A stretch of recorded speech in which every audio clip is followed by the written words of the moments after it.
example, that statistical data is upgraded. That's what I'm saying. You're gonna be doing that through the whole lesson. Now it makes it imperative. It makes it imperative that you read the chapter first. Because if you've read the chapter first, you will have some idea where you saw it in the chapter. If you don't read the chapter first, I'm going to say go to page 31, and you're going to, and you're on like 53, you're going, and no idea. So inconvenience, but I never ask students to spend money, until they determine that the inconvenience is worth spending the money. Okay, so you got to balance that. Money versus inconvenience. Money versus, and when we get to different data, the exam is going to have the right, that's got the wrong. Okay, so you're going to be looking at the exam going, okay, I ain't never seen them numbers before. Okay, because you're not in that book. All right, other than that, you're cool. Alrighty, page 3, except for the folks with the 5th edition. Let's talk a little bit about what is sociology. The book tells us it is a systematic study of human society. However, if you look at the whiteboard, I have modified the definition. Sociology is the scientific study of human society and social interactions. Now, why did I modify the definition? Because most people have no idea what systematic study means. But everybody understands what science is. So if I say we're going to conduct a scientific study, your brain goes ding, ding, ding, ding. I got it. Science. Mm-hmm. Systematic, what that mean? Systematic study, scientific study means the same thing. It means that we're going to look at society and utilize something other than common sense in our analysis. The second modification I made is social interactions. Because as a sociologist, I am concerned with the nature of the institutions within that society. What are the institutions?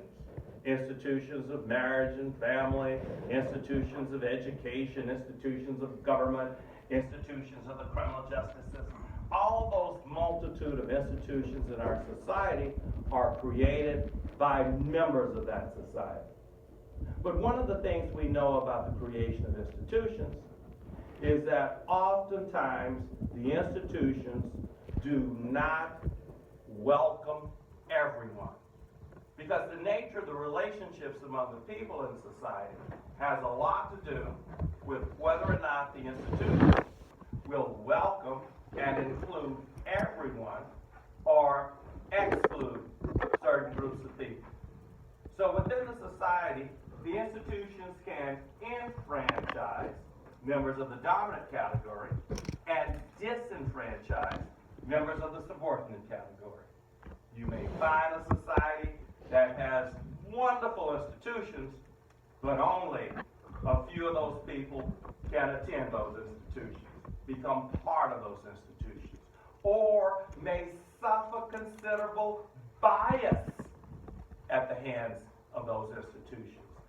That government report by the Attorney General that came out on Baltimore Police Department is ooh-wee. It is a ooh-wee report about how the institution of that criminal justice system tended not to do what it was supposed to do. And bias being perpetrated against members of the community and not other members of the community. Is everybody with how we frame our institutions, what we do within those institutions, has a lot to do with the nature of the people who are part of that society. So as a sociologist, I want to know what kind of institutions have been formed, but I also want to know how the institutions have enfranchised and disenfranchised members of the communities. The main focus of sociology is the group. It is not the individual. Now, that becomes problematic for my students. Because as I talk to you, you're going to say, sample, I ain't like that. Sample, my parents ain't like that. Sample, my friends ain't like that. Hell, sample, I don't know nobody like that. But remember, this course is not about you, it's not about your family, it's not about your friends. This course is about 320 million people who currently live in the United States of America. Now, you might have a lot of damn friends on Facebook, but if you got 320 million of them, somebody lying to you because they ain't your friends. They ain't your friends. This course is about 320 million people. It's about American society. So, simply because I'm talking about it does not mean that I'm talking about your exposure to all of those institutions and the nature of the relationship between all of the people in society and those institutions.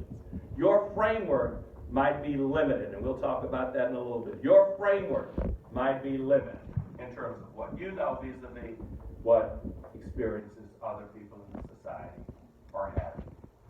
Now, there is a part of the department that I am part of, and that is behavioral sciences. I like to call our department a three-legged stool.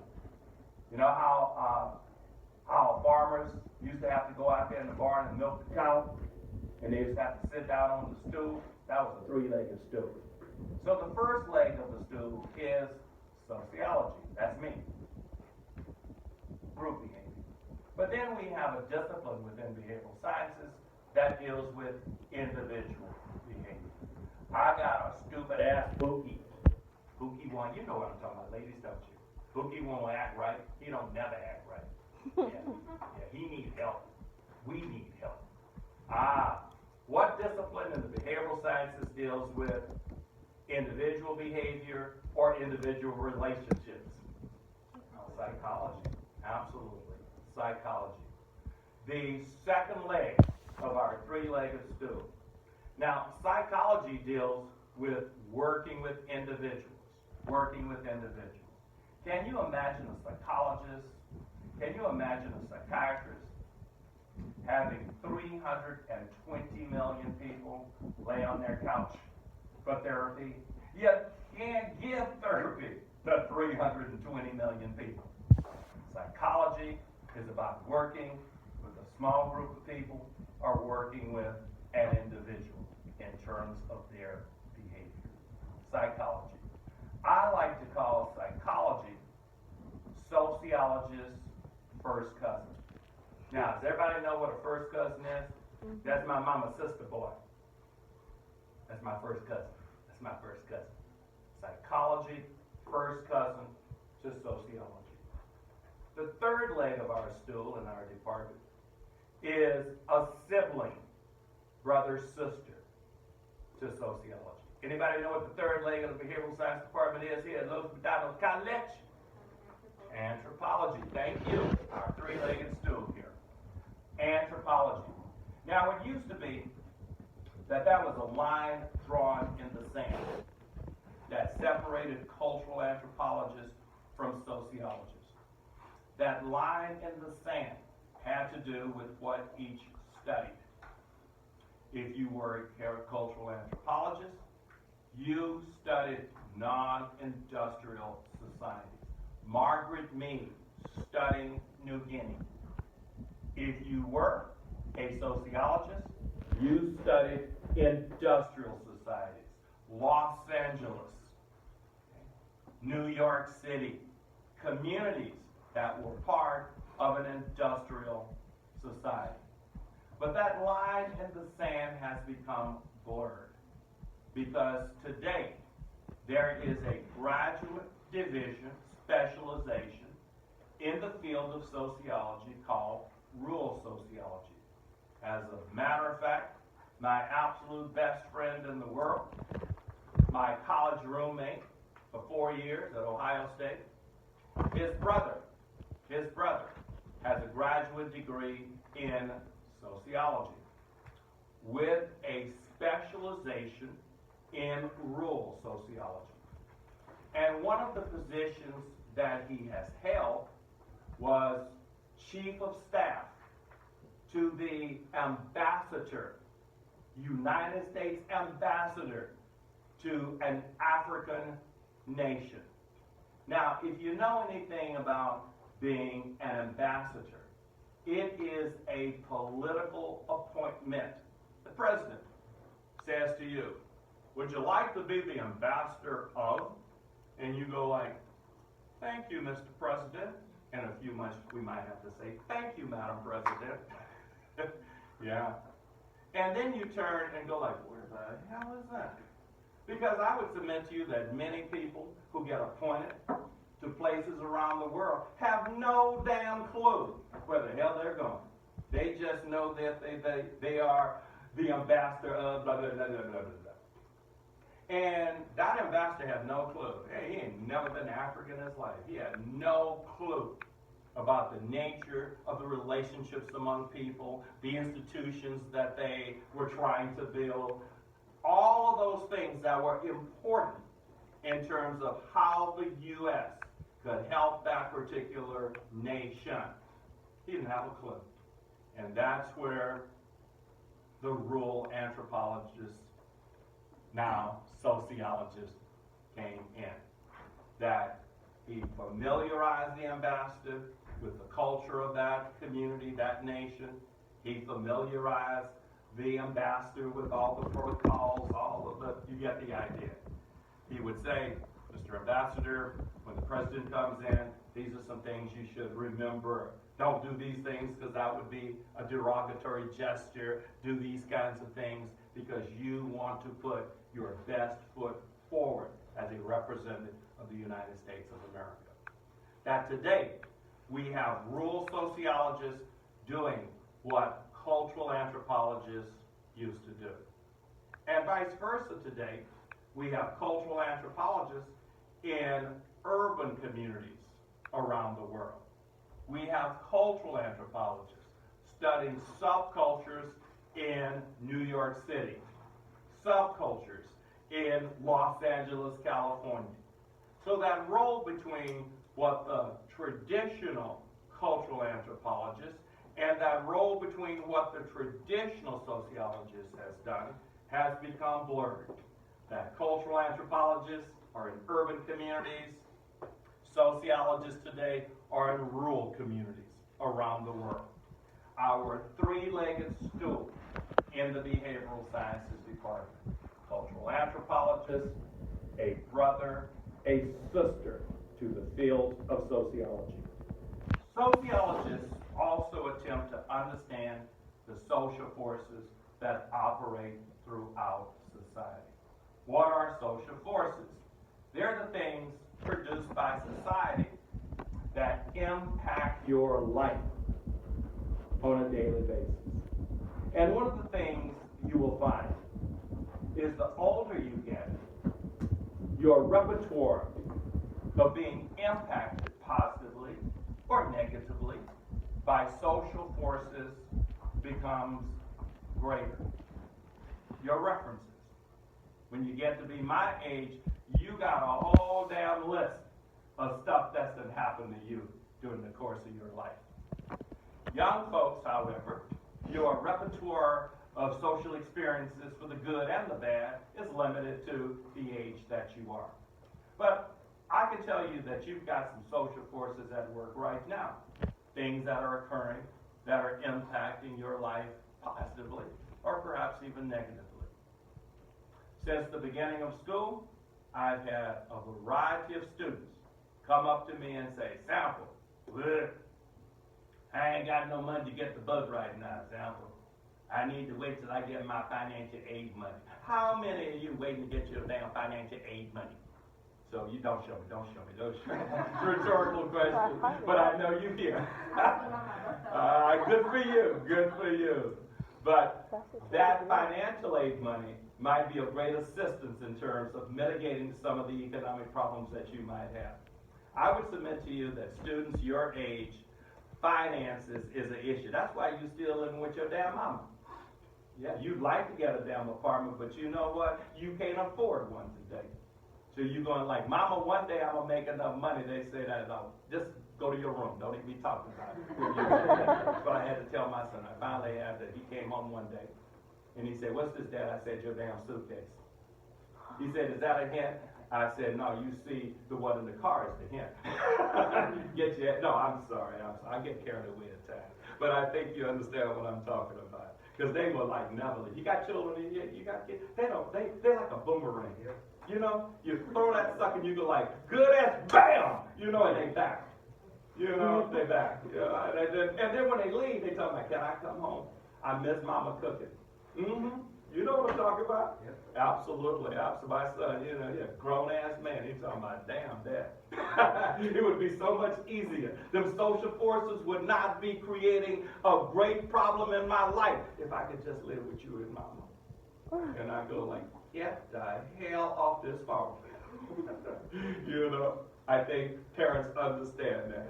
They understand that. Social forces in our life. Social forces. Now, can I use your head for a moment? Your head? Yeah. Okay. Now, I'm going to give it back to you in a second.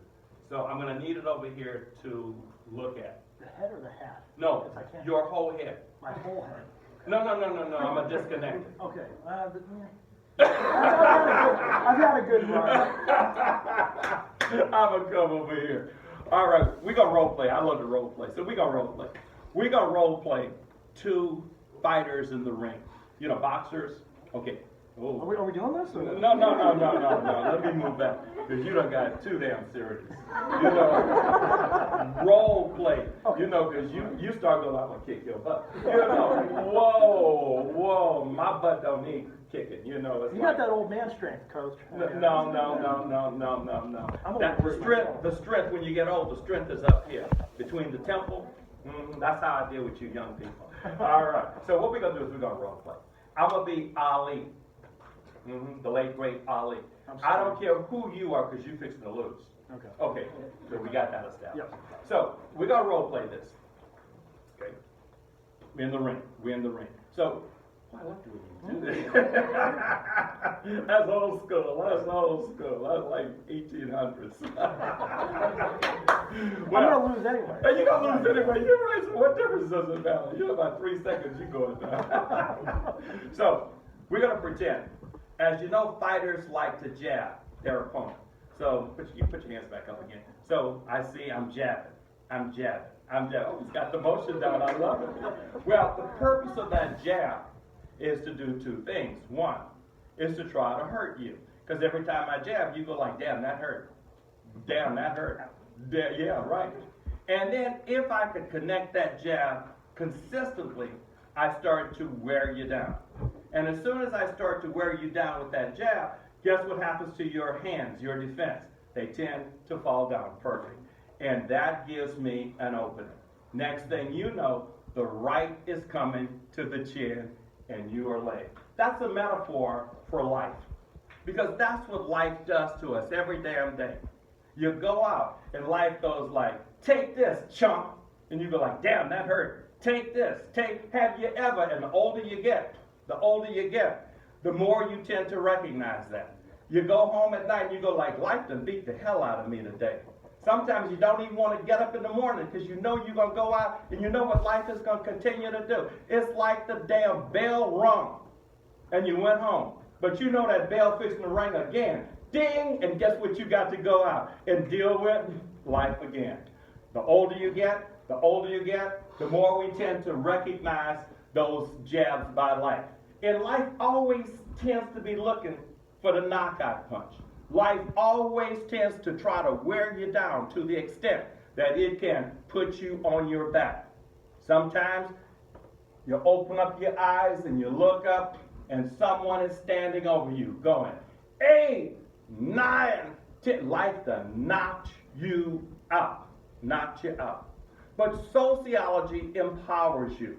It gives you the ability to understand those social forces at work in society, to be able to understand what they're up to, And more importantly, to see them coming before they have a chance to negatively impact you. So we're going to go back to our role play for one more second. No, this is going to be better. It's going to be better. It's going to be better this time. So I'm jabbing. But you've noticed that I telegraph that right punch when I throw it. You notice that I do something, and you know it's getting ready to come. So I'm jabbing, and you see that I'm about to throw that punch. What do you do with your head at that moment? You get it out the way. Perfect. And as I throw that right punch, have you ever thrown a punch at something and it wasn't there? You miss it altogether. For a moment, you know what you are? Off balance. Off balance. Yeah. I mean, even at anything. You throw it out a punching bag. It ain't there. You're off balance because all your weight shifts to the punch and all your weight has gone forward. That opening now gives you the opportunity to counterpunch. So as I'm leaning like this, totally off balance, you got it. You counterpunch life. And that's what I appreciate that. That's what sociology empowers you to do. To understand the social forces at work, to mitigate those forces, and to knock those damn social forces out. I can guarantee you, if you can see the punch coming, more than not, you will have more victories in the win column than losses in the loss column. And that metaphor means that the more you can stop life from holding you down, the more victorious you will become. People who can see the pitfalls in life, stop those pitfalls from having a negative impact on them, is the difference between success in your life, yay, dancing around the ring, and life is laying there on the canvas going like, you done knocked my ass out. The difference between being successful in life and being just another casualty of the fight with life. All right, everybody with me? Sociology empowers you. The second thing that sociologists ask you to do is to broaden your perspective of the world. Is it noisy back there? Why don't you grab that door? Because it's going to start again when those two classes change. All right, good. Thank you. And I'll put you guys in charge. If you sit, I'll put you in charge because I don't like, distractions like that. And they talk next door and they don't. So when we come and get started, the doors go up. Appreciate it. Sociologists ask you to broaden your perspective of the world. See the world through the eyes of other people. See the eyes through the world of other people. Now, I want to talk about, I love analogies and metaphors in here. So I want to give you one. I want you to think about farmers. Farmers used to have a wooden plow. So they plowed the field, but they had a wooden plow. And in order to get the plow to move, they had to attach something to the front of the plow. A horse to pull the plow. When the big wooden plows, you've seen them old Wild West movies, they out there pulling it. Yeah. Well, horses can become distracted. The horse might look over at the tree and say, damn, apples in them tree, I'm hungry as hell. And go over and get an apple. What happens to your straight line? It's now going toward the tree. Horse would look over in the field and go like, damn, that's a cute little filly. Now, I'm going to be honest with you, I have no idea what the hell I just said. I have no idea. Somebody told me that a female horse is called a filly. But see, I'm a city slicker. And the only damn thing I know about Philly is the city and cream cheese. That's it. That's all. Horses, I don't know. But some of you people who live out there in Oakley understand what I'm talking about. And that's no disrespect to you, but you know who you are. Because all my Oakley students always tell me, yeah, Sanford, we got horses. We got horses out there in Oakley. You know what I'm talking about. If you out there, you know what I'm talking about. We got horses out there. We can farm out there in Oakley. But see, me, I'm like San Francisco. Only damn time you see somebody on a horse is the police. And I had some run-ins with them, riding on the San Francisco Tap Squad, riding on them horses with them big long batons going like, I got you. Let me tell you, young people, you cannot outrun a horse. I promise.